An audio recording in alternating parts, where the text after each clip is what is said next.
Tia Bumgarner. You're watching Blue Bud Sports TV. Wow.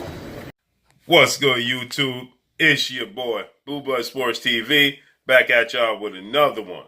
So, highly decorated trainer Teddy Atlas, former student of custom model, comes out and says, regardless of what anybody wants to say, Olympic bronze medalist, undefeated WBC American heavyweight champion, Deontay the Bronze Bomber Wilder, who defended his title and tied the great Muhammad Ali's record of 10 title defenses, the longest reigning champion in the sport of boxing currently.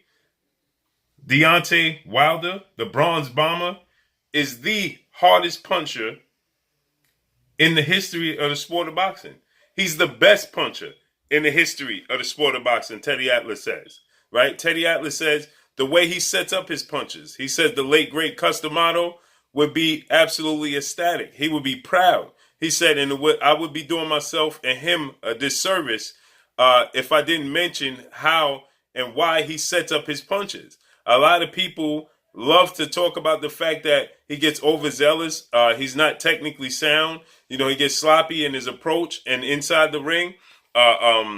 He looks at times to look like he's like an amateur in his approach. He says, but he sets up all his punches and all his knockouts perfectly, beautifully. And he demonstrated how he set up and knocked out Luis King Kong Ortiz, right? And this is something that I've been telling people for quite some time. If you look at Deontay Wilder's knockouts, right? Look at the way he knocked out Dominic Brazil.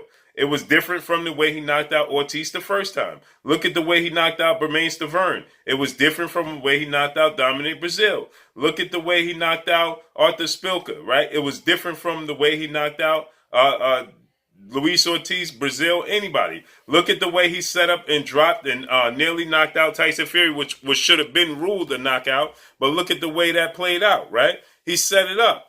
Beautiful, right? He hit him with a straight right and then the left hook. You understand? So all the punches look different. He hides the right hand at times. He sets it up, right? He counters. He comes forward. With Dominic Brazil, he came forward. He was aggressive, right? He counted him. With Spilka, he was going backwards, right? He counted him off the ropes. With Ortiz, right? He put pressure on Ortiz, caught him with an uppercut on the inside. You understand? So everybody's different. You understand? So this is what I said, that it takes skill. It takes knowledge. It takes high ring IQ to get these knockouts, right? Yes, he has the power. Obviously, he has a lot of power. And obviously, the power comes into play when he hits you, right? But still, at the end of the day, like I said, when he sets up these punches, he's just not wailing punches. He sets these punches up. He's just not flailing and wailing these punches and getting lucky. No, it's not luck. Luck has nothing to do with the way he knocks these people out. These boxers out. He's setting up the knockout. And Teddy Atlas demonstrated that beautifully. I told you guys with Ortiz, I told you guys it was going to be the 7th round. He was going to hide the right hand. He was going to knock Ortiz out with a right hand flush that he didn't see. I told you guys in the first fight, he never truly hit Ortiz flush with any clean punch, right? The uppercut was a clean uppercut, right? But he truly never hit Ortiz with anything truly flush. Thus the reason why I told you guys he's going to hide the right hand this time. He's going to be patient, and he's going to clip Ortiz with something flush, and Ortiz won't get up like the first time. This is what I told you guys, right? And so guess what happened, right? He hit the right hand. He caught Ortiz flush, and that was all she wrote. I told you guys that's what was going to happen. So Teddy Atlas explained it, right?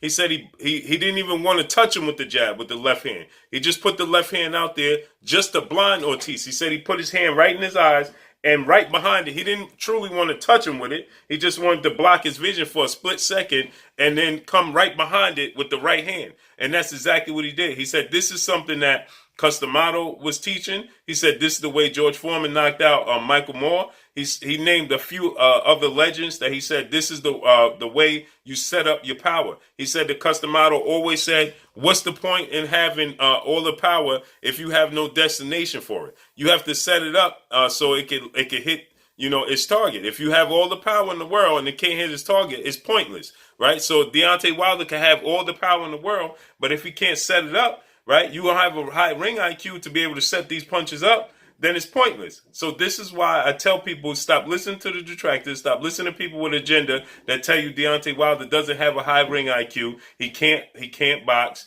He don't have skills. Told you, stop listening to that. It takes skills to knock these people out. Go do your homework and do your research, and you'll see that majority of his knockouts are all coming different ways, especially on the high level. When he fought the Tyson Furies, the Ortizes, the Bermains Taverns, right? All of those knockouts came in different manners. The Dominic Brazil, the way he set up Dominic Brazil, right? You know, it's all came out different. With Bermain Tavern, he punched right through his high guard. You understand? So it's different ways. He stopped Chris Arreola with a jab. That takes skill. You understand? Yes. Does he get overzealous and a little sloppy at times in the ring? Absolutely.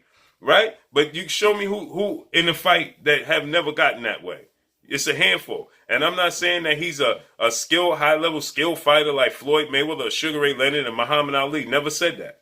Right? Pernell Whitaker. Never confused him with that. But what I'm saying does take skill. It is a method for him to get his knockouts, and that's exactly what he does. Point blank and period. Right? So don't listen to the agenda being pushed that he can't knock people out. He don't set up the knockouts, or he don't have skill, because he clearly has skill. It takes skill in the ring IQ to do what he does. And Teddy Atlas just reconfirmed that. Point blank and period. But that's all I got for y'all. Y'all already know what it is. It's your boy Blue, Blue Blood Sports TV. Hey, like, comment, and subscribe. You haven't subscribed? Hit the subscribe button. Hit the like button. Hit the bell icon to get all the new notification. Follow me on Instagram at Blue Blood Sports TV. All one word. Y'all already know what it is. Shout out to the entire LDBC. Shout out to New Media. Shout out to Black Media Row. Make sure you like and share these videos. Teddy Atlas says Deontay Wilder is the most skilled and the greatest puncher he's ever witnessed in the history of the sport of boxing.